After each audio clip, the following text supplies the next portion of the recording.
할렐루야. 감사합니다.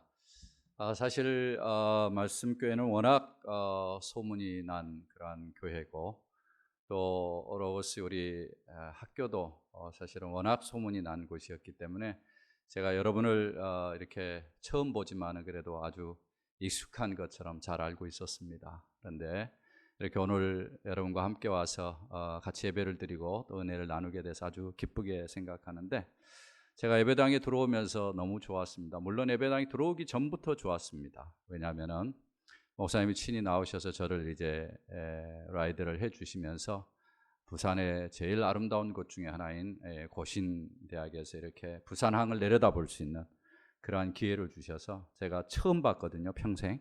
그런데 너무너무 아름다웠습니다. 그래서 너무 뷰도 아름다웠고, 그 다음에 목사님이 저에게 저녁을 대접해 줬는데 부산에서 제일 맛있는 것 대접해 주셨습니다. 아마 부산뿐만이 아니라 대한민국에 제일 맛있는 것이 아니겠는가라는 생각이 들 정도로 너무 융숭한 대접을 해 주셨는데 너무너무 감사했습니다. 제가 보니까 저 한국교회를 많이 좀 다녀보니까 먹을 것이 좀 풍성한 교회는 좀 좋은 교회가 아닌가, 이런 생각이 들었는데 여러분 생각 어떠신지 모르겠어요. 목사님이 이렇게 풍성하게 대접해 주셔서 너무 감사했고요. 제가 이게 쫙 들어와서 이제 여러분이 공부하는 이제 이곳을 쭉 둘러보면서, 학교를 둘러보면서 제 마음속에 참 감격이 있었습니다. 야, 참 너무 귀하다. 사실은 이렇게 하기까지 아마 땀과 눈물을 아는 사람 별로 없을 거예요, 사실은. 저도 예전에 이제 큰 교회, 아주 대한민국의 메가처치에 있었기 때문에 뭐 당연한 줄 알았어요. 물론 제가 그 교회에 있을 때도 개척 당시 때부터 한 교인이 한 250, 300명 모일 때부터 이렇게 해와서 뭐 교회가 한 2만 명 모일 때까지 제가 그 교회에 있었습니다만은, 이 큰 교회를 이룬다는 것은 뭐 쉽지 않지만 이렇게 이 커파를 이루고 또 학생들을 이렇게 학교를 세워간다는 게 결코 쉬운 일이 아닙니다. 저도 이제 개척을 해서 어느 정도 시간이 보니까 이 일을 위해서 얼마나 많은 분들이 헌신하고 수고했을까라는 생각을 할 때 너무너무 감격했고, 하나님께서 참 그분들 사랑하시겠다, 하나님께서 그분들 축복하시겠다라는 생각이 들었습니다. 하나님께서 여러분에게 풍성한 은혜 주셔서 참 오고 오는 세대에 좋은 영향력을 끼치는 교회, 좋은 영향력을 끼치는 학교로 세워질 수 있도록 축복해 주시기를 주의 이름으로 축원합니다. 얼마나 저에게 좋았는지 몰라요. 사실은 저는 교육학을 전공한 사람입니다. 그래서 참 욕심이 많이 있었는데 저에게는 하나님이 허락해 주시진 않았어요. 그런데 우리 목사님이 이렇게 하시는 것을 보면서 야, 참 부럽기도 하고 참 귀하다, 이런 면에서 제가 너무너무 즐거웠는데, 오늘 이 자리에 들어오면서 제가 아주 깜짝 놀랐습니다. 여기 앉아있는 여러분들, 우리 학생들을 보면서 깜짝 놀랐고, 이 앞에 있는 뭐라고 그러나, 몇 학년, 꼬마라고 그러나, 초등학생, 초등학생들을 보면서 제가 깜짝 놀랐어요. 이놈들이 앞에서, 미안합니다, 놈자라고 써서, 근데 놈이라는 게 표준어래요. 놈자 이래가지고 표준어라고 그랬는데, 이놈들이 아주 찬양을 하는데 제가 깜짝, 왜냐하면 이렇게 찬양을 하는 애들을 제가 보질 못했거든요. 사실은 여러분 아시다시피 초등학교 4학년 이하까지는 일반적으로 찬양을 잘해요. 입을 짝짝 벌려가면서 찬양을 하는데 초등학교 4학년 이상 되면 별로 찬양을 안 합니다. 맞아요? 일반적으로 그래요. 제가 교회에서 이제 이런 것들을 파악하기 위해서 많이 관찰을 하거든요. 관찰을 해보면 초등학교 4학년 이전까지는 애들이 얼마나 노래를 몰라. 근데 4학년 이상 되면 노래를 안 하면서 뒤로 슬슬 빠져. 그러면서 하는 이야기가, 그래 열심히 해라, 나도 왕년에 다 해봤다. 그러면서 이제 사사 빠지면서 안 해요. 초등학교 4학년 이상 되면 애들 율동해요, 안 해요? 율동 안 해요. 나중에 보면 율동하는 선생님 누구만 해요? 선생님만 하고 있지. 그래서 초등학교 4학년 이상 되면은 율동하지 마라 그래요. 차라리 박수나 실컷 쳐라. 그게 남는 장사다. 이렇게 이제 제가 이야기를 하는데, 우리 애들 진짜 찬양 안 하거든요. 제가 중학생 하도 찬양을 안 하게 그랬어요. 얘들아, 제발 좀 찬양을 해라. 찬양을 해야 은혜가 된단다. 찬양을 해야. 그랬더니 우리 애들이 저한테 뭐라는 줄 아세요? 목사님, 저 변성기인데요. 변성기 핑계 대 가지고 그래가지고 찬양을 안 하는 거예요. 여러분 혹시 변성기라고 찬양 안 하고 뭐 변성기 때문에 찬양하지 마라 이렇게 교육하면 안 됩니다. 여러분 변성기 때 목소리 쓰는 게 괜찮아요. 여러분 목사님 목소리 어때요? 좋죠. 많은 사람이 그렇게 이야기를 해요. 진짜예요. 제가 예전에 큰 교회 거기에 교회에 있을 때 믿지 않는 사람들을 초청해가지고 전도 집회를 한 데가 1년에 2차례씩 있어요. 근데 1년에 2차례씩 할 때 믿지 않는 사람들이 교회 와가지고 제일 먼저 듣는 목소리가 저의 목소리예요. 근데 그분들이 교회당을 나가면서 많은 사람들이 다 교회 성도들에 의해서 초청을 받아갖고 온 거잖아요. 교회당을 나가면서 이구동성으로 하는 이야기가 뭐라는 줄 아세요? 야, 요즘은 교회도 전문 앵커를 쓰냐? 그런 데잖아. 내가 어떻게 알겠어? 그들이 이야기하니까 알지. 예. 그런데 이 목소리가 어떻게 이렇게 됐냐면요. 제가 사실은 여러분을 보면서 제 어린 시절을 보는 것 같아서 너무너무 감격했어요. 저는 믿지 않는 가정에 자랐습니다. 중학교 3학년 때 제가 예수를 믿었어요. 예. 중학교 3학년 때 예수를 믿고 고등학교로 넘어가는 그 겨울밤. 예. 그때 제가 얼마나 은혜를 받았는지. 예. 사실은 저는 중학교 1학년 때 24살 된 저희 형님을 잃었거든요. 그 형님이 24살의 폐결핵으로 고등학교 3학년을 졸업하지 못하고 세상을 떠났어요. 그때 저는 사실은 인생이 뭔가, 죽음이 뭔가, 사람이 태어날 때는 순서대로 태어나는데 죽을 때는 젊은 사람이 죽더라고요. 그 형님이 저랑 가까웠어요. 왜냐하면 그 형님하고 저하고 유일하게 마지막 이름이 똑같아요. 형이에요, 형. 그 형님 이름이 연형이고 제가 만형이에요. 만인의 형님이라고 그래가지고 별로 감동이 없네. 그래서 많은 사람들이 저를 만인의 형님이라고 그래요. 그래서 참 친하게 형님하고 지냈는데 그 형님이 하루아침에 사라진 거예요. 그때부터 저는 인생에 대해서 고민을 많이 했습니다. 도대체 인생이 뭔지, 뭐가 인생인지, 어떻게 사는 것이 바른 인생인지 이런 생각을 했지만 그 부분에 대해서 해답을 주는 게 없었어요. 그러나 제가 중학교 3학년 때 예수 그리스도의 복음을 듣고 이거다! 이렇게 은혜를 받고 내 일생을 주님을 위해서 헌신을 해야 되겠다라는 마음을 갖게 됐습니다. 그래가지고 그때 신학을 하기로 결정을 했는데 시골에서 신학을 해가지고 서울 올라와서 공부를 하는데 쉽지 않은 과정이었죠. 그러나 그 하나님의 놀라운 은혜로 참 그 신학을 공부하게 됐는데 제가 여러분을 보면서 그때 청소년 시절이 생각나는 거예요. 얼마나 열심히 찬양을 하는지. 제가 아주 그때는 은혜를 받았기 때문에 산에 가서 소리 지르고 찬양하고 찬양할 때 큰 소리로 찬양하고. 여러분 찬양할 때 큰 소리로 할 수 있기를 부탁을 드립니다. 여러분 잘하더라고 내가 보니까. 그래서 사실은 제 목소리가 이렇게 됐어요. 변성기 때 목 쓰는 거 그렇게 나쁘지 않아요. 그렇게 쓰면은 목소리가 확 터집니다. 그래가지고는 목소리가 터지면은 이게 상당히 유익이 많이 있어요. 여러분 김 목사님 목소리 좋아요, 안 좋아요? 우리 담임 목사님 좋죠. 이런 목소리, 여러분 이런 목소리 상당히 목소리가 건강하지 않습니까? 맞아요? 그런 사람이 오래 살아요.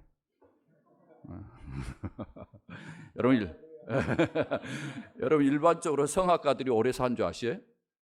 성악하는 사람들이 그건 부차적인 이야기고, 제가 여러분을 보면서 이렇게 찬양하는 모습을 보면서 너무너무 감격했고, 특별히 찬양팀, 제가 이런 청소년 찬양팀 가운데 이런 찬양팀을 제가 본 적이 없어요.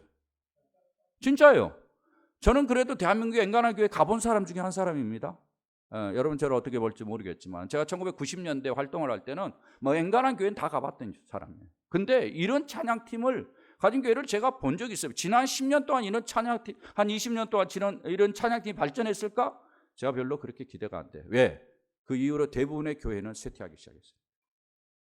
대부분 청소년 사역은 쇠퇴하기 시작했습니다. 이런 찬양팀을 제가 본 적이 없어요. 너무너무 잘해줘서 감사합니다. 너무너무 감사했어요. 신디사이저 아주 좋았고, 신디사이저는 악보만 보고 치는 사람이 신디사이저가 아니잖아요. 악보에 없는 걸 치잖아요. 알아 몰라? 무슨 말인지 잘 못 알아듣는구나. 신디사이저 주자는 악보에 없는 것을 치는 사람이야. 그러니까 대단한 거지. 여러분 드러머 멋있지 않았습니까? 몇 사람만 동의하네. 하여튼 드러머도 너무너무 좋은 찬양팀 가지고 있었고 옆에서 화음을 넣는 아름다운 모습들 너무너무 아름다웠습니다. 하나님께서 여러분을 이렇게 청소년 시절부터 주님을 알게 하시고 주님을 섬길 수 있도록 이끌어 주신 것 너무 감사하고, 여러분들이 이 교회 안에서 또 이 학교에서 이렇게 믿음으로 자라는 거 너무너무 감사하게 생각합니다. 저는 지난 40년을 어떤 면에서는 자라나는 다음 세대를 위해서 사역을 했던 사람입니다. 40년이 넘죠.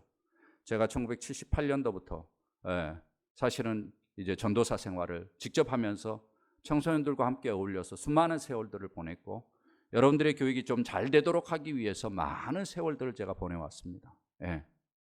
그러면서 제 마음속에 너무너무 사실은 안타까움들이 많이 있었습니다. 왜냐하면 지난 40여 년을 지내면서 한국교회 주일학교, 한국교회 자라나는 다음 세대 사역, 이것이 어떻게 진행되어 왔는가를 제가 누구보다도 잘 알기 때문에 그렇습니다. 1980년대까지는 한국교회 교회학교가 자라는 다음 세대들이 그래도 어느 정도 활성화된다고 생각했어요. 그러나 1990년대를 들어서면서부터 제가 그런 이야기를 했어요. 1990년대 중반부터는 한국교회는 다음 세대가 쇠퇴할 것이다, 그런 이야기를 했어요. 아니나 다를까 1990년대 중반부터 교회 안에서 자라는 다음 세대들, 젊은 세대들이 다 빠져나가기 시작했어요. 제가 변화를 위해서 그렇게 아우성을 쳤어요. 그럼에도 불구하고 교회가 정신 차리지 못했어요. 교회가 그런 부분에 대응하지 못했어요. 1990년대 중반에 그렇게 빠져나가기 시작하면서 제가 부족하지만은 그래도 하나님께서 애타하는 마음을 가지고 제가 서초동의 사랑의 교회에서 새로운 교육 모델을 만들어 가지고 1998년, 99년 이후로 한 2000년도 초반까지 교회 학교를 새롭게 하는 운동들이 많이 일어났어요. 그래서 뭔가 좀 나아진 줄 알았는데 아니나 다를까 또 한국교회는 발전이 없잖아요. 교회 학교가 발전이 없어요. 성장하지 못해요. 옛날의 모습 그대로예요. 여러분 어른들 다 이야기해 보십시오. 교회 학교의 모습이 여러분 자랄 때 교회 학교의 모습과 지금의 모습과 별반 다를 거 없잖아요. 주일학교의 모습이 똑같잖아요. 발전이 없는 거예요. 그런데 2000년을 지나면서 1990년대 후반에 약간 반짝 교회 학교가 좀 더 흥황하고 뭔가 자라난 다음 세대들에서 관심을 갖는다고 생각하더만 2000년 중반을 지내면서 다시 내리막길을 걷기 시작하는 거예요. 제가 그런 이야기를 했어요. 이제는 교회가 자라난 다음 세대들이 사역이 동력을 잃어가는 것 같다, 그렇게 생각했는데 제가 사실은 교회를 개척하고 그때는 경황이 없었어요. 다음 세대를 돌아볼 여유가 없었습니다. 그런데 2000년대 후반을 지내면서는 거의 한국교회는 자라난 다음 세대 사역이 동력을 잃은 상태였다고 판단을 해도 과언이 아닐 정도로 그렇게 침체하기 시작했습니다. 여러분 아시다시피 대형 교회들, 대형 교단들의 지금 데이터를 보십시오. 자라난 다음 세대들이 어떻게 되는지. 통합 측이나 합동 측이나 교회 전체 가운데서 50% 내지 60%의 교회가 교회 학교가 없습니다. 교회 어린이나 청소년이 없는 게 아니에요. 그러나 어린이나 청소년을 위한 사역을 조직할 만한 능력이 없다라는 거예요. 지금 그런 형편이라고요. 그런 상황 가운데서 있는데 이렇게 귀한 우리 젊은이들이, 우리 청소년들이 이렇게 주님을 사랑하고 이렇게 주님을 섬기는 이런 아름다운 모습을 볼 때 제가 감격하지 않을 수 있겠습니까? 제 마음이 뜨거워지는 거예요. 사랑하는 여러분, 주님이 여러분을 사랑한 줄 믿습니다. 여러분을 통해서 하나님께서 놀라운 일들을 이루어 가시라 저는 확신합니다. 저는 한국교회를 봤을 때 여러분이 앞으로의 이 시대의 아버님 미래 하나님의 교회의 일꾼이 참으로 하나님 나라를 살릴 수 있는 일꾼이라고 저는 확신합니다. 여러분께 하나님께서 그만한 비전과 소명을 주셨다고 생각하고 여러분이 이곳에서 잘 준비하고 잘 훈련되어져서 참으로 이 어려운 시대에 국가를 살리고 민족을 살리고 인류를 살리는 그러한 역할들을 감당해 주시기를 주의를 부탁합니다. 저는 믿습니다. 여러분 볼 때 아무것도 아닌 것 같죠? 여러분 볼 때 아주 적은 것 같죠? 사람들이 여러분을 볼 때 우습게 여긴 것 같죠? 아닙니다. 하나님의 눈에는 여러분이 위대한 사람들입니다. 하나님의 눈에는 여러분을 향한 놀라운 그림이 있는 줄 믿으시기를 주의 이름으로 축원합니다. 여러분 그래요. 저는 저를 보면서 알아요. 저는 청소년 시절에 보잘것없는 사람이었어요. 그렇게 공부도 잘하는 사람은 아니었어요. 아무도 눈여겨보지 않았어요. 그러나 하나님이 저를 만나줘 주셨어요. 하나님이 저를 만나 주신 이후로 제가 예수 그리스도를 발견하고 나서 제 인생의 비전이 바뀌었고 목표가 바뀌었어요. 저는 한국뿐만 아니라 세계를 품는 사람이 됐어요. 세계 곳곳에 다니면서 하나님의 말씀을 전파하고 하나님의 말씀을 나누고자 하는 간절한 소원과 비전이 생겼어요. 그래서 사실은 하나님께서 저의 인생 가운데 축복해 주셔가지고 제가 이렇게 하나님 앞에 쓰임받는 인생을 살게 됐어요. 여러분이 저의 인생을 모를 거예요. 저는 지난 40여 년을 살아오면서 이 사역을 해오면서 하나님 앞에 지금 감사하는 것은 이렇게 감사할 수 있어요. 황공무지로소이다. 무슨 말인지 알죠? 잘 몰라요? 여러분, 신하가 왕 앞에 가서 뭐라고 그래요? 예? 황공무지로소이다 그러잖아. 예.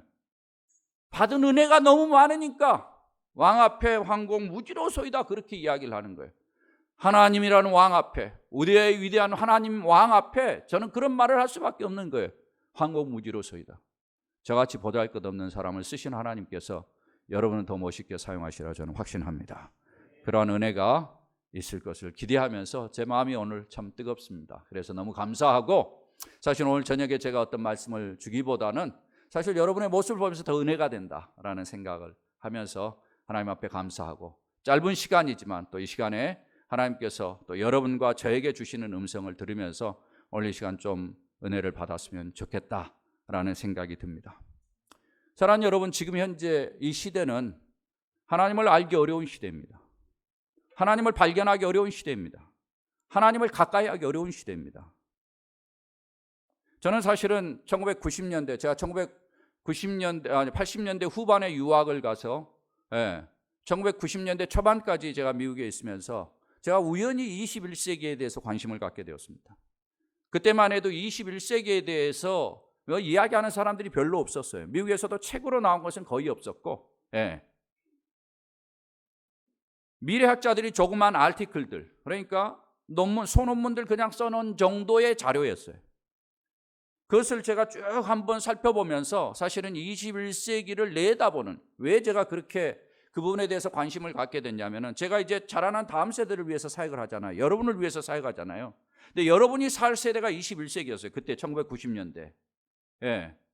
이들을 위해서 내가 21세기를 몰라가지고는 어떻게 이들을 도울 수 있겠는가라는 생각 때문에 제가 21세기에 대해서 연구를 하게 되었습니다. 그때 모든 학자들이 써놓은 논문들을 보면서 21세기에 나타날 특징들에 대해서 쭉 정리를 한 게 있었어요. 그때 미래학자들이 그런 이야기를 했어요. 21세기가 되면은 민족주의가 팽배해질 것이다. 민족주의가 여러분 뭔지 아시죠? 세계는 사실은 모든 사람들이 편의에 의해서 국가를 나눠놨지만은 민족으로 형성된 경우들이 상당히 많습니다. 대한민국에 살기 때문에 여러분이 그런 민족의 다양성을 어느 정도 알 수 있을지 모르겠지만, 여러분이 아마 인터내셔널리 여러분이 경험을 많이 갖기 때문에 아마 타민족들이 있다라는 것을 충분히 알 거예요. 제가 그때 그런 생각을 했어요. 무슨 민족주의? 세계가 그때 글로벌라이제이션이라는 용어가 1990년대에 이렇게 보편화되기 시작하면서 세계가 하나 되는 이러한 상황에서 무슨 민족주의가 흥행한다는 이야기는 민족 단위로 사람들이 쪼개진다는 이야기거든요. 아니, 한쪽에서는 세계가 통합된다는 이야기를 하는데 한쪽에서는 21세기를 연구하는 사람들이 그때는 21세기가 되면 민족 단위로 쪼개진다, 이 이야기가 무슨 이야기인가 그랬어요. 그런데 사실은 세계가 민족주의로 더 강해지기 시작한 거예요. EU 통합을 이야기했어요. 유럽이 통합된다고 이야기를 했어요. 그러나 사실은 EU가 통합될 줄 알았는데 통합되지 않았어요. 정치적으로만 통합됐지 안으로는 전부 다 민족 단위로 더 쪼개지기 시작했어요. 여러분, 아프리카의 내전들을 보십시오. 서구 사람들이 편의에 의해서 나라를 나누었지만 그 안에는 태고적부터 서로 원수관계의 민족이 같이 있었어요. 그 민족들이 계속 싸우는 거예요. 정부군 반정부군 해가지고. 그게 세상이에요. 지금 오히려 민족 단위는 훨씬 더 강화되고 있어요. 미국도 마찬가지예요. 다민족을 이야기하지만 서로의 민족들이 이렇게 나누어져서 생활을 하고 있다는 거예요. 이게 21세기의 특징이라는 거예요. 제가 이 이야기를 들으면서 한국도 생각해 봤어요. 한국도 사실은 민족주의가 아주 강해져요. 1980년대 대학생들이 데모하면서 민족주의를 주창을 하면서 사람들의 흩어진 마음을 민족주의로 끌어들이기 시작했어요. 그 이후로 민족주의가 없어졌을까? 아니에요. 여러분이 이 안에 있으니까 잘 모를지 모르지만 지금 밖에 있는 젊은이들은 전부 다 어떤 면에서 민족주의가 훨씬 더 지금 강해지고 있어요. 근데 민족주의가 왜 무섭느냐? 민족주의 배경에는 사상이, 이데올로기가 자리 잡고 있어요. 여러분, 이데올로기란 말이 무슨 말인지 알지? 아니? 오케이. 어떤 사상이 자라요. 그러니까 우리나라의 민족주의 하면 우리나라의 전통 문화, 이것을 주창하는 게 그 뒤에 딱 자리 잡고 있어요. 근데 우리나라의 전통 문화가 뭐예요? 전부 다 샤머니즘이에요. 그러니까 민족주의 배경에는 전통 문화가 자리 잡고 전통 문화 배경에는 샤머니즘이 자리 잡고 있는 거예요. 그렇다면은 민족주의에 직간접적으로 영향을 미치는 게 뭡니까? 샤머니즘이라는 거예요. 세상의 모든 민족 배경에는 그런 샤머니즘들이 자리 잡고 있어요. 그 이데올로기가, 사상이 자리 잡고 있다는 거예요. 그것들을 쭉 살펴보면 뭐예요? 하나님을 가까이 하기 어렵다는 겁니다. 하나님을 가까이 하기 어렵다는 거예요. 세상은 점점 더 그런 방향으로 흘러갈 가능성이 있다는 거예요. 그 다음에 21세기에 미래를 예측한 사람들이 이야기했던 또 다른 이슈는 뭐였냐면 기술 우선주의라는 것이에요. 기술 우선주의. 기술이면 나다. 이런 생각을 하게 된 거예요. 그래서 21세기가 되면 사실 요즘 기술 우선주의가 아주 팽배해져 있어요. 여러분 요즘 계속해서 대부분 다 이제 인기 있는 잡이 엔지니어잖아요. 특별히 IT 계통의 엔지니어들. 그 사람들의 의식세계 속에 들어있는 생각이 뭐예요? 전부 다 기술 배워서 테크닉을 익히고 대우 잘 받으니까 어때요? 돈 벌어서 잘 먹고 잘 살고 이런 쪽으로 가고 있는 거예요. 그런 사람들에게 신앙을 이야기하고 믿음을 이야기하고 하나님을 이야기한다 쉽지 않아요. 그들이 어떻습니까? 자연적으로 그 다음에 나타난 사상이 뭔가 하면은 상업주의. 왜냐하면 기술 우선주의에 사람들이 빠지게 되면은 기술 산업화에 의해서 이 심령이 피폐해져요. 심령이 피폐해지면은 자동적으로 어디를 향해 가는 건 사람이 쾌락을 추구하게 돼 있어요. 즐거움을 추구하게 됐어요. 엔터테인먼트. 그쪽을 향해서 가도록 됐어요. 그래서 엔터테인먼트 사업은 계속해서 발전하도록 되어 있습니다. 이렇게 됐을 때 여러분 이들이 신앙을 갖기가 쉬울까? 하나님을 발견할 수 있을까? 어림도 없어요. 미국 사회가 산업사회가 끝나면서 우리나라 정보화 사회로 넘어올 때 미국 사회에 유행했던 단어가 하나 있어요. 뭔가 하면은 스피리추얼리티라는 단어예요. 스피리추얼리티라는 단어 들어보셨죠? 영성이라는 단어예요. 영성이라는 단어. 근데 그 영성이 우리가 말하는 기독교적인 영성이 아니에요. 그 영성이 뭔가 하면은 동양의 신비주의적이고 인도의 힌두이즘이 가미된 영성이에요. 그런 쪽으로 빠져버리는 거예요. 그렇게 빠졌을 때 그들이 참으로 하나님을 가까이 할 수 있을까? 하나님을 가까이 할 수 없다라는 거죠. 계속해서 세상은 이렇게 테크닉은 발전할 거고 사람들은 거기에 메말라져서 엔터테인먼트를 추구할 거고 그러다 보니까 어때요? 마음이 공허하니까 잘못된 영성을 추구해 가는 거예요. 그래서 사람들의 정신세계가 피폐해지는 거예요. 이런 가운데서 그들이 하나님을 발견하면 참 좋은데 하나님을 발견하기가 쉽지 않은 거예요. 그래서 사실은 이 시대는 어떤 면에서는 하나님을 소개해 줄 수 있는 찬스이면서도 어떤 면에서는 하나님을 가까이 하도록 돕는 데 있어서 상당히 어려움을 겪고 있습니다. 그 다음에 상대주의라는 거죠. 21세기가 되면 상대주의, 렐러티비즘. 서로 뭐예요? 상대주의라는 것이 뭡니까? 절대주의를 인정하지 않아요. 절대 진리를 인정하지 않아요. 니도 옳고 나도 옳고. 그 다음에 그것이 발전돼서 혼합주의가 되는 거죠.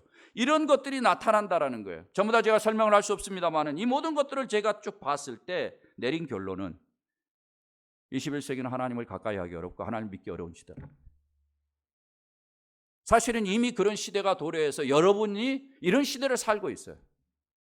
여러분들이 어떤 모양으로든지 부모님을 통해서 신앙을 갖게 되고 이건 참 복이라고 생각이 되죠.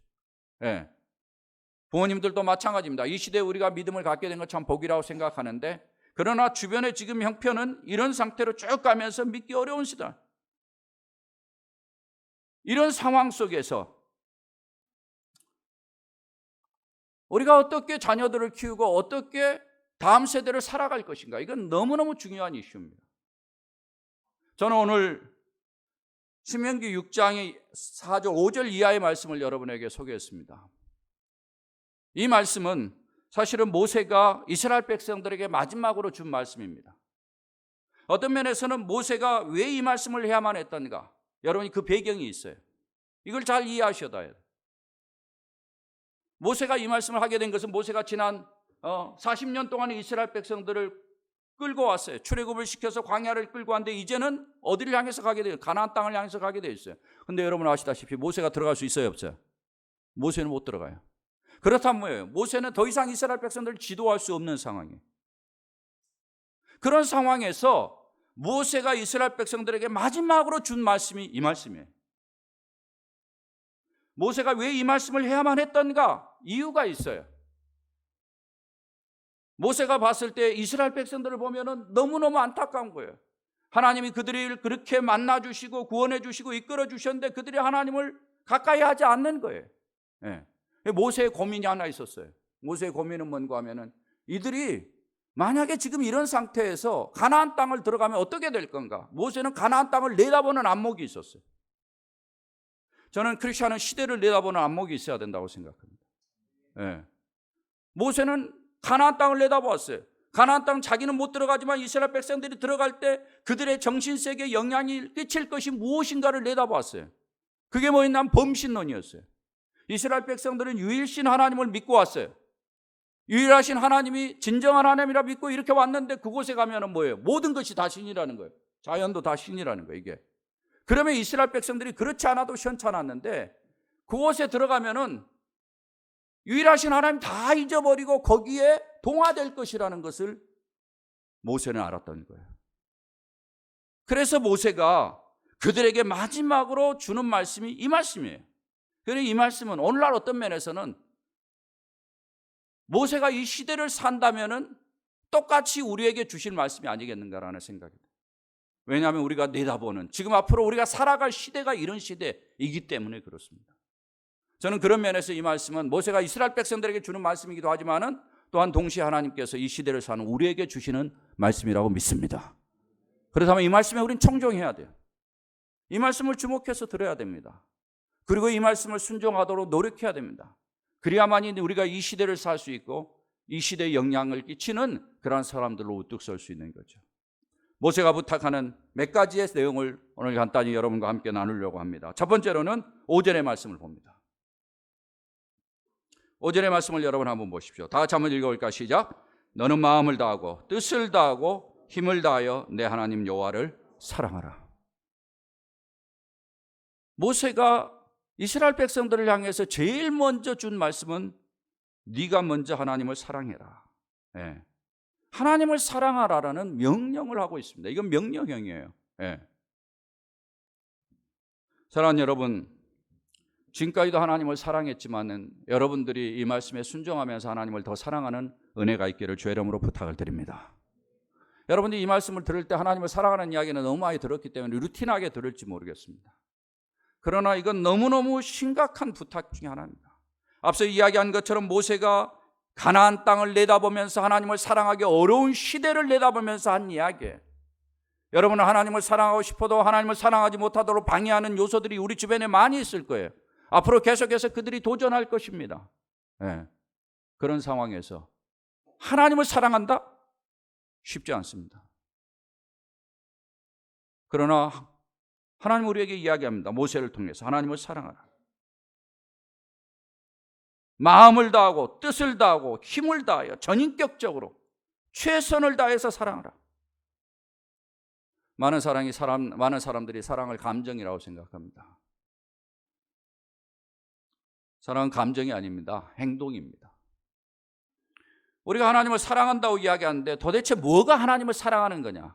저는 가장 쉽게 이렇게 생각합니다. 여러분, 하나님을 사랑하는 것이 뭐예요? 저는 가장 쉽게 하나님을 사랑하는 것은 하나님을 선택하는 것이라고 생각합니다. 하나님을 선택하는 것. 하나님 편에 서는 거예요. 여러분, 사랑이 무엇입니까? 사랑? 예. 눈물의 씨앗이 아니죠. 예.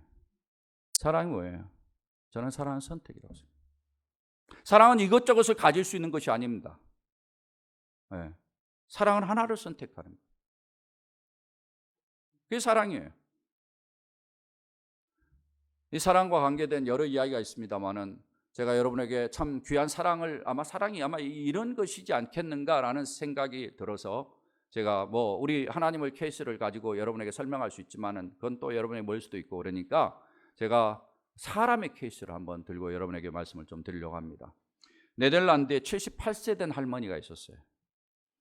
예. 근데 그 할머니가 79세 된 할아버지하고 결혼을 하게 된 겁니다. 예. 근데 79세 된 할아버지가 78세 된 할머니에게 결혼을 하면서 이런 이야기를 했어요. 내가 당신과 결혼을 하고 싶다. 여러분 70이 넘어가지고 무슨 결혼입니까? 사실은 뭐 우리나라에서는 뭐 70 넘어가지고 결혼은 상상도 못하죠. 예, 안 그렇습니까? 여러분 뭐 우리나라에 한때 평등 시리즈라는 말 들어보셨는지 모르겠어요. 평등 시리즈. 사람이 나이가 50이 되면서부터는 사람이 평등해지기 시작한답니다. 예. 나이가 50이 넘어가면은 사람이 제일 먼저 찾아오는 게 지식의 평등이 온대요. 예. 무슨 말인가 하면은 사람이 학교 공부하고 한 20여 년 지나고 나면은 공부 잘하는 사람이나 공부 못하는 사람이나 똑같아진답니다. 지식의 평등이 온대요. 그 다음에 60이 되면은 외모의 평등이 온답니다. 가꾸는 사람이나 안 가꾸는 사람이나 별로 차이가 없답니다. 그 다음에 70이 되면은 섹스의 평등이 온대요. 별로 그렇게 봐도 동함이 없답니다. 별로. 근데 80이 오면은 사람의 재물의 평등이 온대요. 있는 사람이나 없는 사람이나 먹는 것이 똑같아진답니다. 이가 다 상해가지고. 그리고 90이 되면은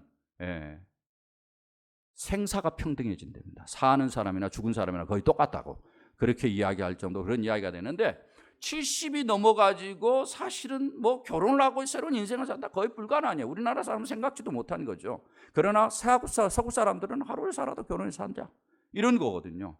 그래가지고 이제 79세 되는 할아버지가 78세 되는 할머니에게 프로포즈를 하면서 내가 당신과 결혼하고 싶다. 그런데 한 가지 부탁이 있다. 당신이 피우는 담배를 좀 끌어주라. 이 할머니의 인생이 썩 좋지 못했습니다. 그래서 지난 50년 동안을 담배를 피운 거예요. 그 담배를 좀 끊어달라고 할아버지가 부탁을 한 겁니다. 그리고 나랑 결혼을 하자. 여러분 이 할머니가 담배를 끊었을까요? 못 끊었을까요? 잘 몰라요? 담배를 끊었을까요? 못 끊었을까요? 끊었어요. 그런데 이 할머니의 고백이 더 멋있어. 그 할머니가 나로 하는 이야기가 나의 결단과 나의 결심은 나로 하여금 담배를 멀리하도록 하지 못했다. 그런데 사랑은 그것을 가능하게 했다. 와, 70이 넘은 할머니의 사랑도 사랑은 사랑인가벼. 놀랍잖아요. 이게 뭐예요? 사랑은 선택입니다. 중요한 원리를 이야기해 주고 있어요. 사랑은 이것저것을 가질 수 있는 것이 아니에요. 사랑하는 여러분, 여러분이 하나님을 사랑한다는 것이 무엇입니까? 하나님 편에 서는 거예요. 하나님을 선택하는 거예요.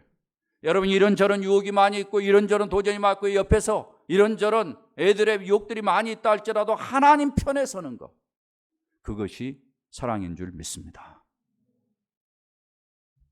여러분들이 지금은 하나님을 사랑한다고 그렇게 이야기를 하지만 실제로 앞으로 계속해서 유혹들이 많이 있을 것이에요.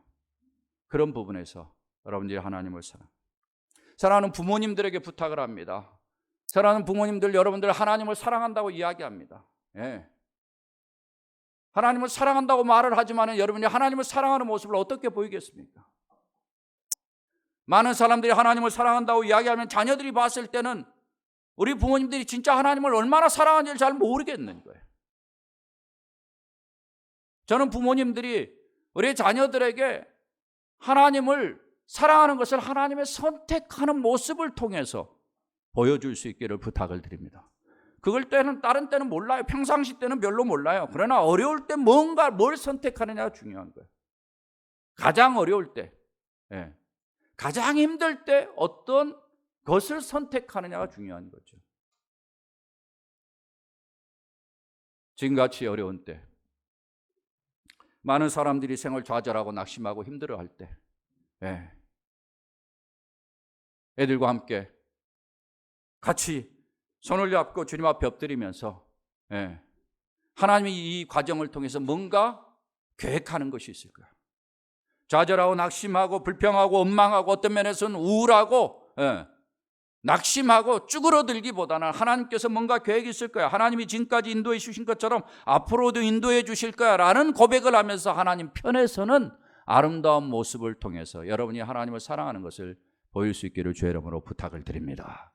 그랬을 때 우리 애들은 아하, 우리 부모님들이 하나님을 사랑하는 것이 저거구나.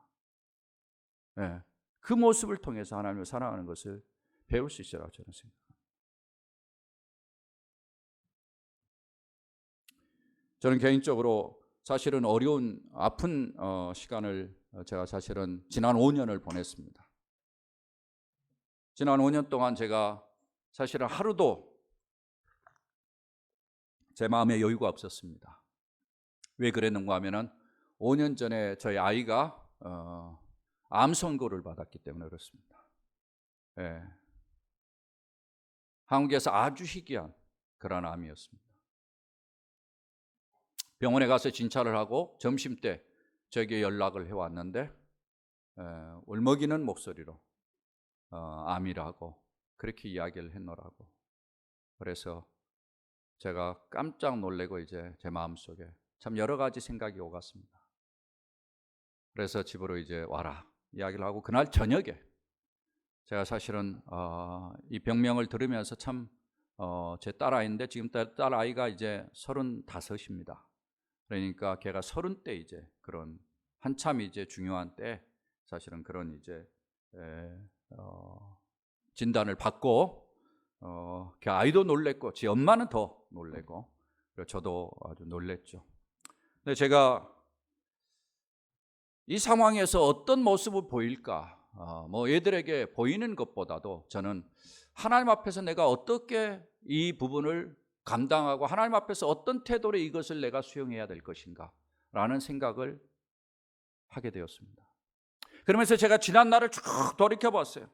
제가 어떤 면에서는 주님 앞에 헌신해가지고 중학교 3학년 이후로 참 가정의 반대를 무릅쓰고 신학을 하고 그 신학 가운데서 참 어떤 면에서는 대학에 가가지고 120원짜리 밥을 먹어서 그 120원짜리 밥을 먹을 것이 없어가지고는 라면 30원짜리로 끼니를 때울 때를 생각하면서 지난 사실 40여 년 동안의 삶을 한번 쫙 돌이켜보았어요.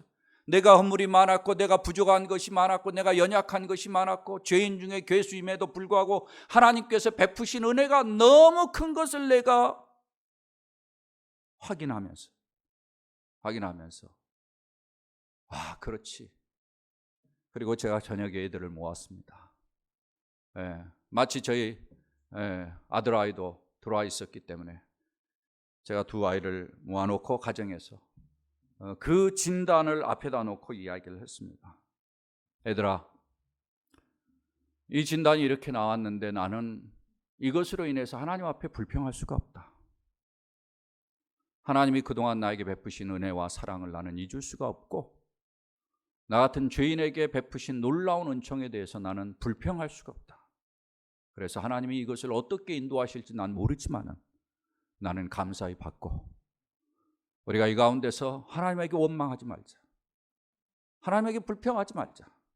하나님이 이 일을 통해서 뭔가를 이루실 것을 기대하면서 우리가 하나님을 바라보는 하나님의 손을 놓지 않는 그러한 모습으로 우리가 처신하면서 이 일들을 대처해 나갔으면 좋겠다. 그러면서 제가 손을 잡고 애들과 함께 뜨겁게 눈물로 기도했던 그러한 순간이 있습니다. 그런데 하나님께서 그 다음날 새벽 기도에 저에게 하나님의 말씀으로 저를 응원해 주셨습니다. 시편 119편 117절의 말씀인데 주님께서 제가 새벽 기도를 시작하기 전에 처음 시편의 일부분을 제가 읽는데 그건 오래전부터 제가 계획을 해놨기 때문에 바로 그 전날 보지 않았어요. 오래전부터 계획해놔서 딱 나누어 놔가지고 제가 이미 읽기로 약속이 돼 있는데 제가 그 부분을 딱 읽는데 하나님께서 저에게 네 소망이 부끄럽지 않게 하리라. 할렐루야. 네 소망이 부끄럽지 않게 하리라. 할렐루야. 주님께서 저를 격려해 주셨습니다. 사랑하는 여러분, 지난 5년 저희 딸에게는 아무런 이상이 없었습니다. 지난 10월에 모든 것이 끝났습니다. 하나님 앞에 영광을 돌립니다. 할렐루야. 제 소원을 부끄럽지 않게 하신 하나님, 부족하지만 하나님 편에서 서보려고 노력했던 그러한 부족한 마음을 주님께서 긍휼히 여겨주셨던 것을 저는 기억합니다. 사랑하는 여러분, 주님의 편에 서십시오.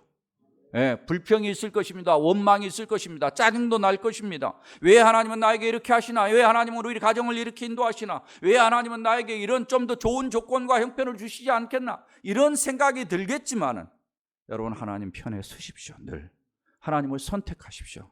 그러면 여러분 결코 손해 보내지 않습니다. 하나님이 축복하실 것입니다. 할렐루야. 이런 은혜가 여러분에게 넘치기를 주의 이름으로 축원합니다. 두 번째로 우리가 하나님 앞에 순종해야 될 것이 있습니다. 말씀을 마음에 새기고 그리고 자녀에게 부지런히 가르치는 것입니다. 이것은 어떤 면에서는 우리 어른들에게 해당되는 이야기도 하지만 우리 학생들에게도 우리 청소년들에게 해당되는 말씀입니다. 무슨 말씀인가 하면은 하나님의 말씀을 마음속에 새기고 그 말씀을 마음판에 잘 두는 것이 너무너무 중요하다는 것입니다. 그리고 부모님들은 할 수 있는 대로 하나님의 말씀을 가르치는 일에 최선을 다하라는 이야기예요. 여러분이 이 말씀을 배우면서 별로 그렇게 중요하게 듣지 않을지도 모르겠습니다. 그러나 이 말씀은 상당히 중요한 겁니다. 왜냐하면은 오늘날 시대가 그렇습니다. 아까 21세기 특징을 이야기하면서 상대주의라는 말을 썼습니다. 여러분 오늘날 이 시대를 가리켜서 뭐라고 이야기합니까? 포스트 모더니즘 사회라고 이야기합니다. 들어보셨어요? 포스트 모더니즘 사회의 가장 중요한 특징 중에 하나가 뭔가 하면은 이 상대주의입니다. 렐러티비즘. 절대 진리를 인정하지 않아요.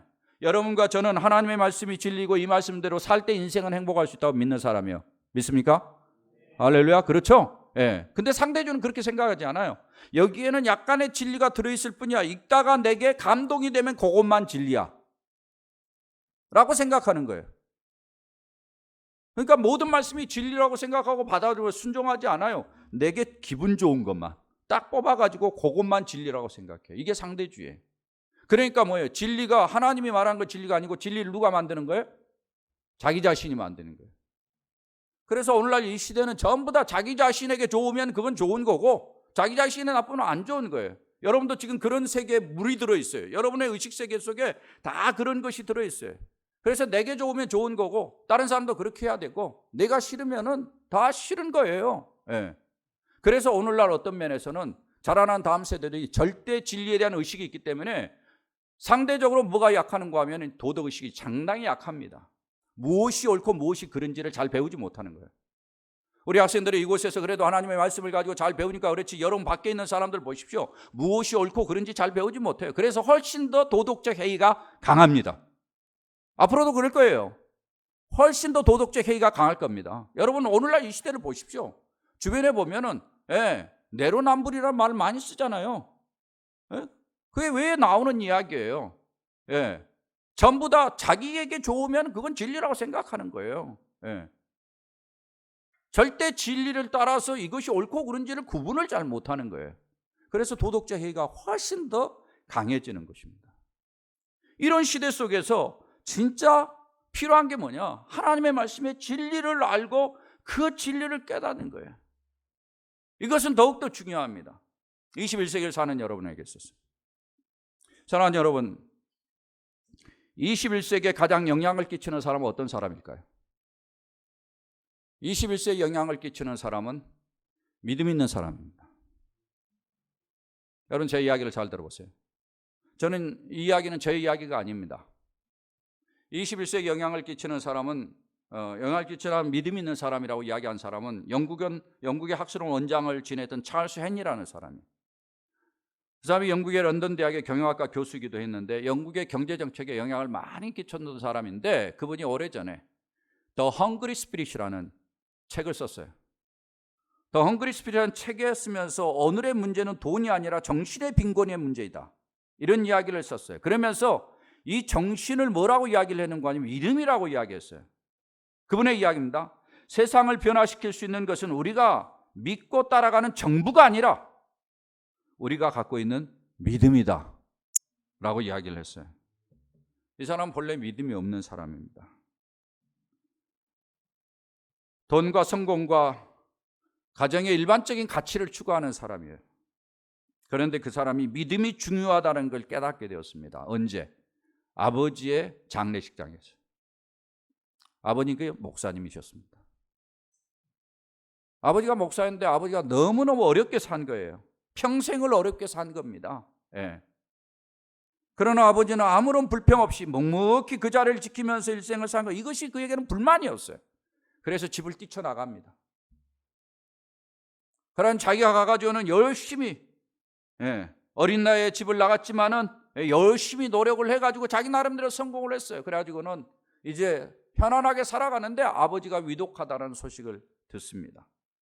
그래서 아버지의 임종을 지키기 위해서 돌아왔어요. 결국은 아버지가 돌아가시고는 이제 장례식을 치르는데 많은 조문객들이 와서 자기 아버지에 대해서 이야기하는 내용을 쫙 듣습니다. 사람들이 와서 당신의 아버지가 이러이러했습니다. 나는 당신의 아버지에 대해서 빚을 많이 진 사람입니다. 나는 당신의 아버지에게 대해서 이런 은혜를 받은 사람입니다. 계속해서 그 아버지의 애도하는 모습을 보면서 그때 이 사람은 인생에 있어서 성공이나 돈보다 더 중요한 뭔가가 있다는 사실을 깨닫게 되었어요. 그것이 바로 믿음이라는 것을 알게 되었습니다.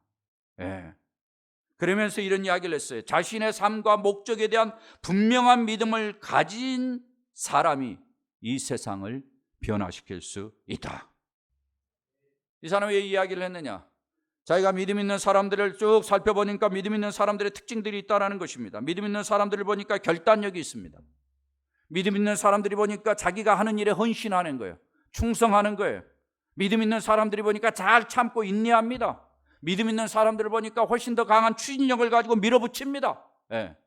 믿음 있는 사람들을 보니까 꿈과 비전이 있어요. 믿음 있는 사람들이 다 들어다는 거예요. 그러니까 그 사람들을 보니까 훨씬 더 삶이 윤택하고 나아지더라. 그 사람을 통해서 뭔가 달라지더라는 거예요. 그걸 보면서 그 사람이 이 세상을 새롭게 하는 것이 믿음이라고 그랬습니다. 근데 믿음은 어디에서 옵니까, 여러분? 믿음은 어디에서 옵니까? 하나님의 말씀을 들으면서 옵니다. 맞습니까? 그렇죠. 믿음은 하나님의 말씀을 들으면서 옵니다. 사랑하는 여러분, 여러분이 21세에 성공하는 사람들이 될 수 있기를 주의 이름으로 축원합니다. 그러기 위해서는 여러분 믿음 있는 사람이 되십시오. 믿음 있는 사람이 되기 위해서는 하나님의 말씀을 마음에 새길 수 있어야 돼요. 이 말이 무슨 말이냐? 하나님의 말씀을 마음에 새긴다. 여러분들이 하나님의 말씀들을 많이 들을 거예요. 근데 그 말씀이 마음판에 새겨지는지 한번 생각해 보세요. 말씀들이 많이 들려오지만은 이 말씀이 우리를 떠납니다. 쉽게 잊어버립니다. 제가 여러분에게 하나님의 말씀을 마음판에 새기는 중요한 것을 하나 가르쳐 드리려고 그래요. 하나님의 말씀을 마음에 새기는 가장 중요한 것은 여러 가지가 있어요. 여러 가지가 있지만은 여러분이 말씀을 들을 때 열린 마음으로 그 말씀을 집중해서 이 말씀이 나를 살리고 이 말씀이 진리고 이 말씀대로 살 때 복이 된다라는 그런 의식을 가지고 여러분이 들으면은 말씀에 집중할 수 있어요. 그러나 사람은 연약하기 때문에 막 그렇게 집중해서 들어도 돌아서면 잊어버려요. 그렇죠? 맞아, 틀려. 심리학에 그런 이야기가 있어요. 어떤 이야기를 듣고 나서 2시간 이내에 제일 빨리 잊어버린대.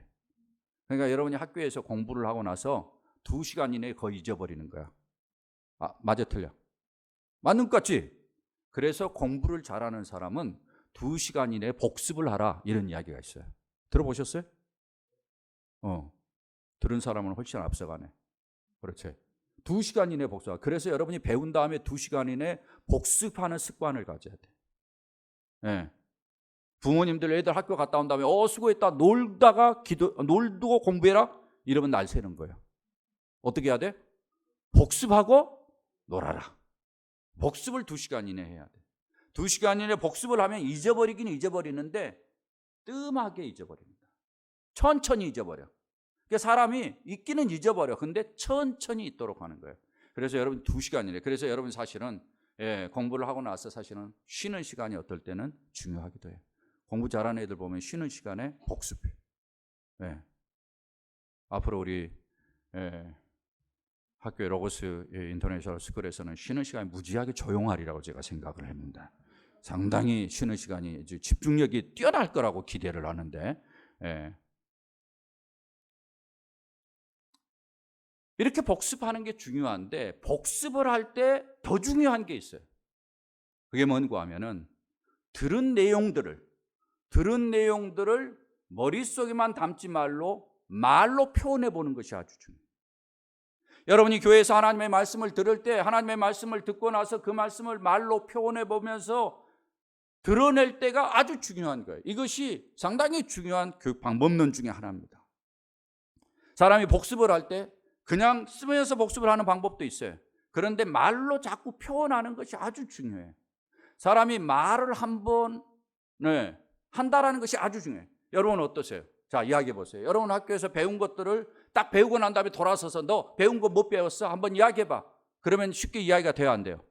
잘 안 돼요. 제가 한번 이야기해 보죠. 우리 샌디사이저 우리 학생 한번 아까 샌디사이저를 잘했으니까 내가 한번 물어볼게. 조금 전에 목사님이 했던 말 가운데 기억나는 거 있어? 한번 이야기해 볼래요? 뭐가 기억나세요?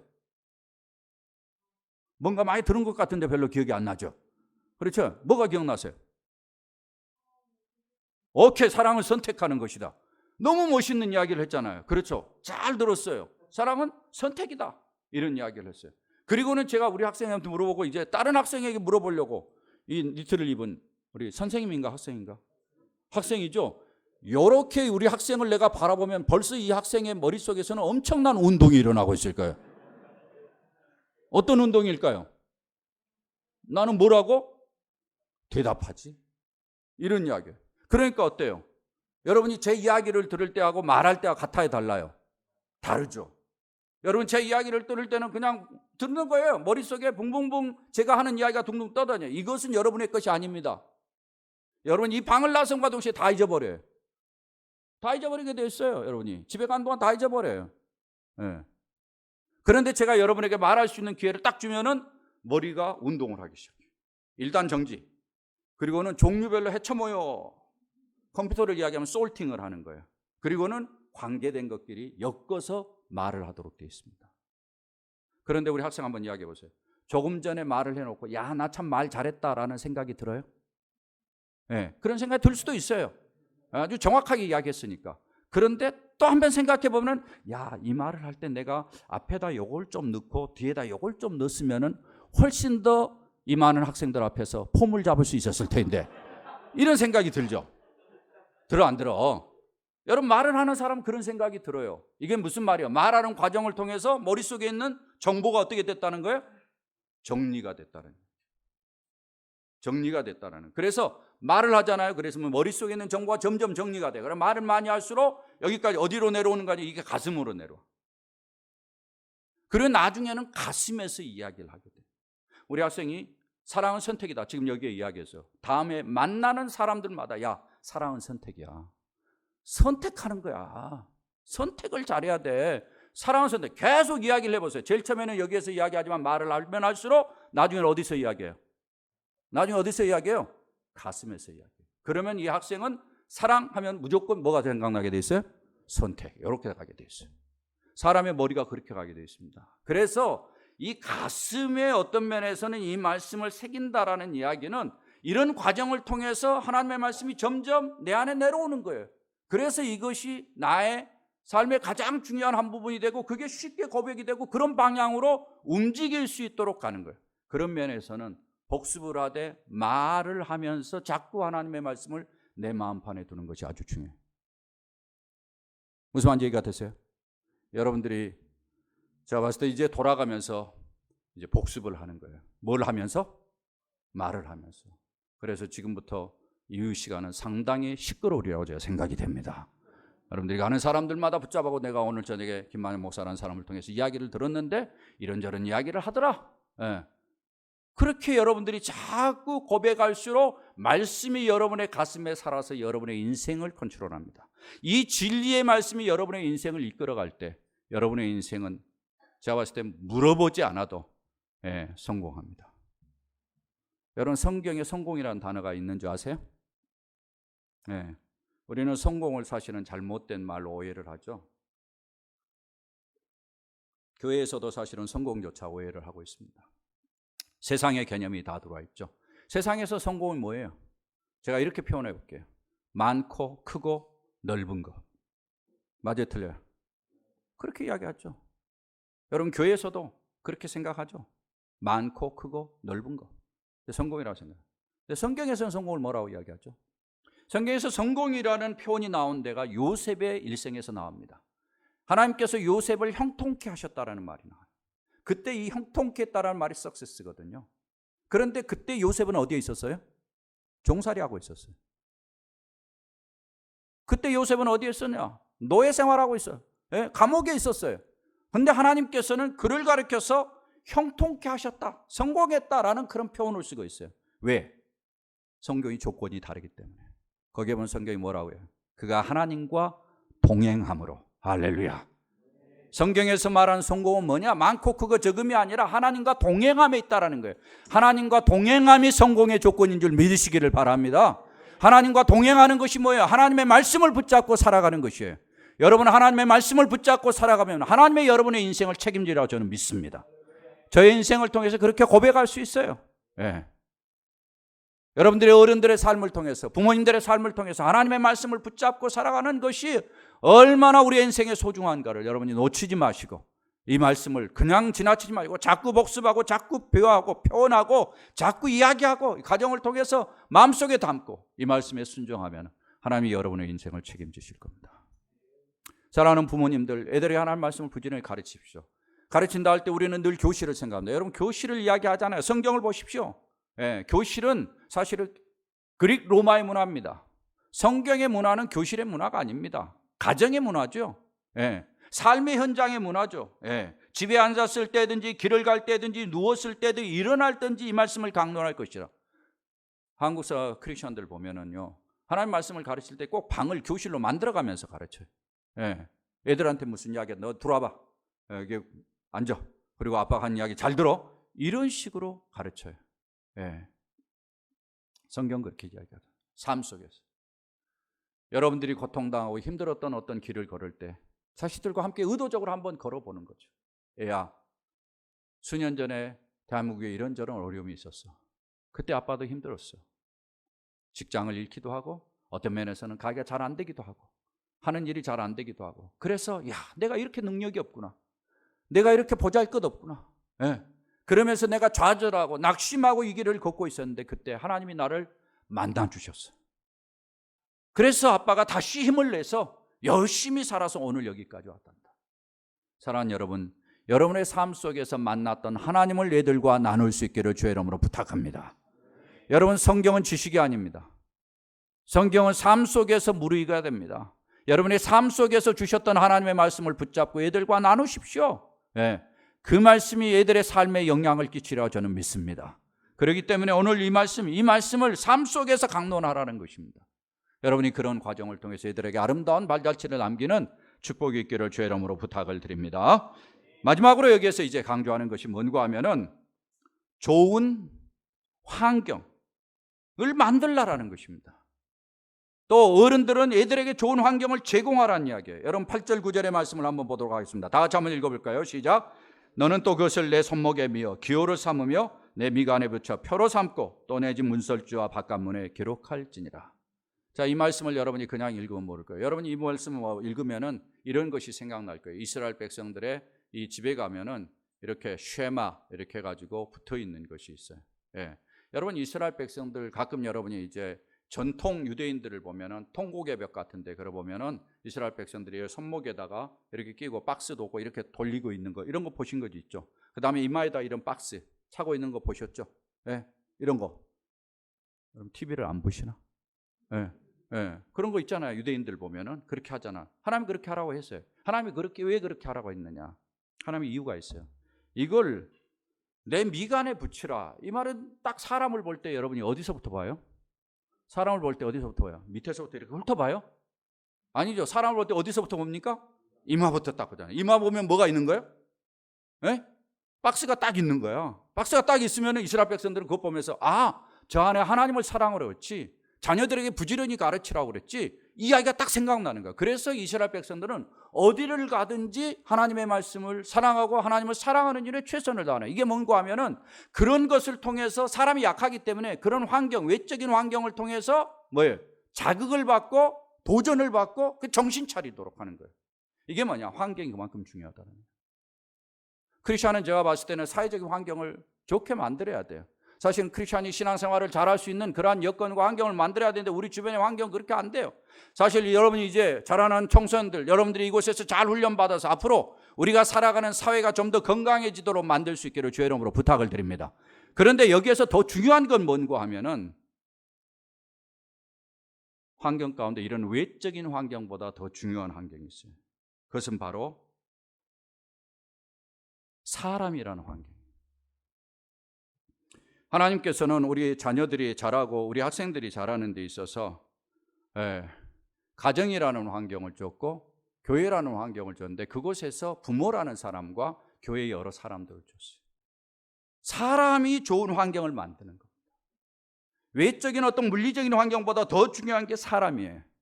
예. 자, 먼저 우리 부모님들께 부탁을 드립니다.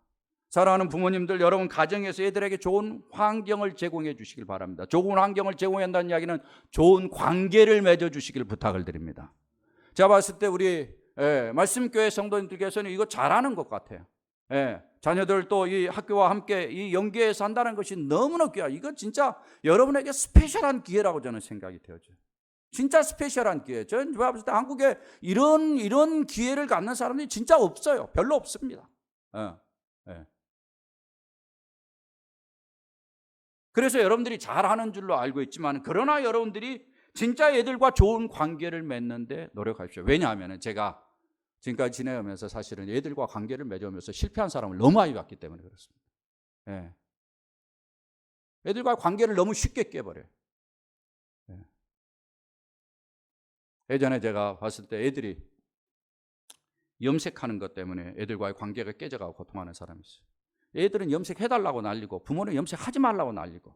그래서 저한테 상담을 해왔어요. 제가 어떻게 했을 것 같아? 염색하라고 냅둬라 이렇게 이야기를 했어요. 사실은 여러분은 그렇게 하면 안 되지. 근데 하여튼 너무 관계가 깨지니까 그렇게 이야기를 했는데, 나중에는 또 뭐 어디 잡지사에서 글을 써달라고 했어요. 또 뭐 이어링 하는 거, 여기 뭐 귀에다 이렇게 귀 뚫는 거, 이런 것죠. 어떻게 해야 될 건지. 사실 이것 가지고 관계가 깨지면서 힘든 가정이 너무 많아요. 우리가 좀 양보해야 될 것들은 양보하면서도 관계를 깨지 않도록 노력을 해야 됩니다. 관계를 깨지 않도록. 근데 부모님들이 이렇게 아무리 잘해도 불구하고 이렇게 관계가 깨질 때문에 주님께서는 뭘 줬나? 이 교회 공동체를 줬어요. 그래서 부모가 실패하는 것을 이걸 좀 더 반하기 위해서, 좀 보완하기 위해서 교회 공동체를 준 거예요. 그 교회의 어른들은 이곳에 있는 모든 애들에 대해서 좋은 환경을 제공해야 될, 좋은 관계를 맺어줘야 될 책임과 의무가 있는 거죠. 그래서 그 일을 해야 돼요. 어떻게 할 수 있느냐? 여러분들이 애들을 지나치면서 그냥 지나치면 안 돼요. 저는 애들과 좋은 관계를 맺기 위해서 제가 고민하다 어떻게 하면 할 수 있을까 하다가 제가 교회에서 늘 노력하는 것이 있어요. 그게 뭔가 하면 애들을 쓰다듬어 주는 거예요. 애들 머리를 써요. 너 교회 왔구나. 그러면 애들이, 야, 교회 가면은 뭐예요? 나를 이뻐해 주는 누군가가 있더라. 그분이 뭐 목사인지 어쩐지는 잘 모를 수도 있어요, 애들이. 여러분들이 이렇게 좀 격려를, 저는 교회에서 노력하는 것 중에 청소년들 제가 잘 모르기도 하지만은 그래도 얘들에게 자꾸 이제 제가 아는 척 하면서 시비를 겁니다. 일부러 시비를 거요. 제가 걷어차면서, 야, 잘 있냐? 요즘 어떻게 지내냐? 뭐 이러면서 걸어요. 왜? 애들이 나를 안 알아주거든. 나를 알고 싶어 하지도 않고. 근데 나는 좀 좋은 관계를 맺어주고, 야, 교회 가면 나를 알아주는 목사가 있더라. 이런 것을 좀 이렇게 애들에게 보여주기 위해서 일부러 제가 시비를 걸으면서, 야, 요즘은 뭐, BTS는 잘 있냐? 이런 이야기들 제가 사실은 나이 들어가지고 그게 통하긴 하겠습니까? 그러나 하여튼 어거지를 써가지고 애들하고 좀 맞춰보려고 그렇게 노력을 하는 거죠. 왜냐하면 교회에서 좋은 관계를, 교회 어른들이 좋은 관계, 사랑하는 우리 어르신 여러분들, 교회 안에서 좋은 관계를 애들에게 맺어주십시오. 이만한 이 커파의 우리 학생들이 얼마나 좋습니까? 좋은 관계를 그래서 여러분들이 참, 이 아이들이 이거 지낸 동안에 교회 가니까 나를 알아주는 사람인데, 나를 인정해주는 사람이 있더라.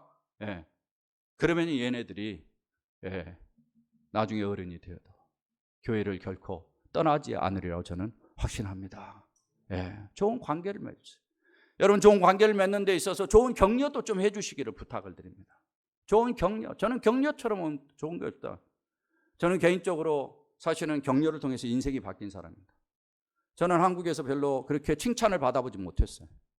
학교에서 가르치는 선생님이 칭찬하지 않았어요. 근데 제가 미국에 가서 칭찬을 받고, 이 격려라는 것이 얼마나 저희 인생에 중요한 것을 제가 깨닫게 됐어요. 미국에 가서 처음 이제 공부를 하는데 제대로 영어를 하겠습니까? 한국에서 우리 김 목사님이야, 여러분 교장 선생님이야, 워낙 영어를 잘하시니까. 그렇지만은 이제 여러분 별로 감동을 안 하는 것 같아요. 인정을. 워낙 영어를 잘하시니까. 그렇지만 저 같은 경우는 이제 그냥 공부해가지고 유학 가는 거니까 제일 처음에 가서 영어로 이 글을 쓰고 이게 쉽지 않잖아요. 어렵죠. 이게 쉬운 일이 아니죠. 근데 이제 페이퍼를 썼어요. 제가 딱 페이퍼를 써서 딱 냈는데 우리 교수가 페이퍼 뒤에다가 메모를 해서 보냈어요. 만영킴, 이제 나는 너를 내 클래스에 데리고 있는 것에 대해서 무척 기쁘게 생각한다. 이 영어적인 표현이잖아요. 예, 무척 기쁘게 생각한다. 그러면서 그 다음 이야기가 더 중요해. 네 영어가 점점 더 좋아지고 있다. 이렇게 썼어요. 그리고는 또 썼어요. 뭐라고 썼는가 하니, 네 영어가 코리안 스타일에서 아메리칸 스타일로 바뀌고 있다. 이렇게 썼어요. 여러분, 이것을 받아보면 제가 어땠을 것 같아요? 와, 얼마나 감동이 되니. 야, 이때부터 내 영어가 된다. 이런 생각. 그래서 내가 영어를 말하기 시작했어요. 여러분, 유학생이 제일 힘든 게 뭔가 하면은 말하는 것이 힘들잖아요. 영어를 잘해보려고 모든 문장을 다 외워가지고 말을 딱 했는데 상대편이 못 알아들어. 백파든? 이렇게 이야기를 하면 그 다음에 뭐요? 머리가 하얀 백지창이 돼버리잖아. 예, 그래서 알 수가, 그 다음에 영어가 안 되는 거죠. 그래서 못 하는데, 영어를 말하는 용기를 갖잖아요. 이게 중요한 거잖아요. 그런데 이 교수가 저에게 그 용기를 줬어요. 제 마음속에 이런 배짱이 생겼어요. 내 영어를 우리 교수가 코리안 스타일에서 아메리칸 스타일이 되고 있다는데 내 뭘 할까? 나는 말할 수 있어. 듣는 것은 니네들이 알아서 들어. 그리고는 말해. 못 알아들어 또 말해. 못 알아들어 또 말해줘. 네가 알아서 들어. 그리고는 하면은 이제 지가 대충 알아들었다 하고 그냥 가는 거지. 그러면서 제가 영어가 늘기 시작했어요. 그래 제가 3년을 딱 공부하니까 제 머리가 한국의 언어에서 미국 언어, 영어를 쓰기가 편하기에 딱 쉬프트가 되버렸더라고요. 그리고 웨스터나이즈가 상당히 빨리 됐습니다. 제가 생각보다. 사람이 격려가 인생을 바꾸는 거예요. 사랑하는 부모님들, 가정에서부터 격려를 훈련하십시오. 부부 사이에도 서로 격려할 수 있길 바랍니다. 특별히 남편들에게 부탁합니다. 아내를 볼 때마다 칭찬과 칭송을 아끼지 마시길 부탁을 드려요. 왜 아멘들 안 해요? 아멘? 이건 제 이야기가 아니에요. 성경에서 하는 이야기예요. 여러분, 아담과 하와의 여러분 스토리를 보면서 중요한 것을 발견해야 돼요. 가정의 리더십인 아담이 그 리더십을 발휘한 첫 번째 원리가 뭔지 아십니까? 아담이 하와를 보면서 처음 한 말이 뭔지 아세요? 무슨 말을 했어요? 이는 내 뼈 중에 뼈요, 살 중에 살이라. 여러분 이 말을 어떻게 했을 것 같아요? 딱 쳐다보면서 이건 내 뼈 중에 뼈고 살 중에 살이네? 이렇게 했을까요? 아니죠. 이는 내 뼈 중에 뼈요, 살 중에 살이라. 칭송했어요. 여기에 리더십의 원리가 있어요. 가정에서 다른 걸로 폼 잡으려고 하면 안 돼요. 칭찬과 칭송을 아끼지 않는 남편이 그 가정에 든든히 서 있을 때 그 가정은 행복하리라 저는 믿습니다. 성경이 가르쳐주는 원리예요. 이러한 격려를 통해서 계속해서 이 분위기를 만들어가고 애들과도 그렇게 나갈 때 여러분 어떨 때는 짜증이 나죠. 아이들이 꼬라지를 피우고 고집을 피우고 아이들이 뻔한 이야기를 가지고 고집을 피울 때는 답답하죠. 그럼에도 불구하고 참고 인내하면서 격려를 놓치지 마시기를 주의 이름으로 부탁을 드립니다. 사람은 단점으로 성공한 사람이 없습니다. 여러분 단점을 이야기하지 마십시오. 장점을 이야기하십시오. 사람은 단점으로 고쳐가지고 성공하지 못합니다. 장점을 이야기할 때, 장점을 격려해 줄 때 그 장점이 계속 개발이 되면 나중에 단점이 자동적으로 없어집니다. 맞습니까? 그렇게 돼요. 꼭 기억하십시오. 그런 면에서 좋은 관계를 맺어주면서 해나갈 때, 가정에서 그렇게 하고 교회 안에서도 그렇게 서로 할 때 이곳에서 자라는 이 많은 아이들이 교회 가니까 학교에 가니까 나를 격려하는 사람들이 있더라. 이것 때문에 힘을 얻고 능력을 얻고 그리고 힘있게 더 살아갈 수 있도록 도와주면은 이들이 21세기를 감당하는 아름다운 일꾼들이 되리라고 저는 믿습니다.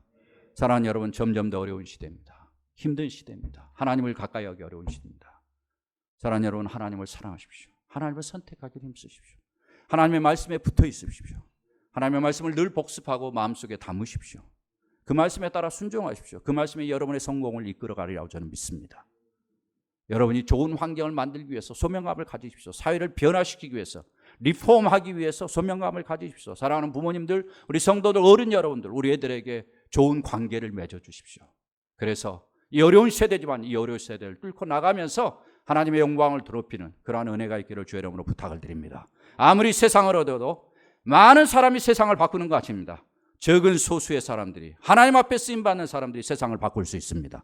여러분들이 그렇게 쓰임받기를 주의 이름으로 축원합니다.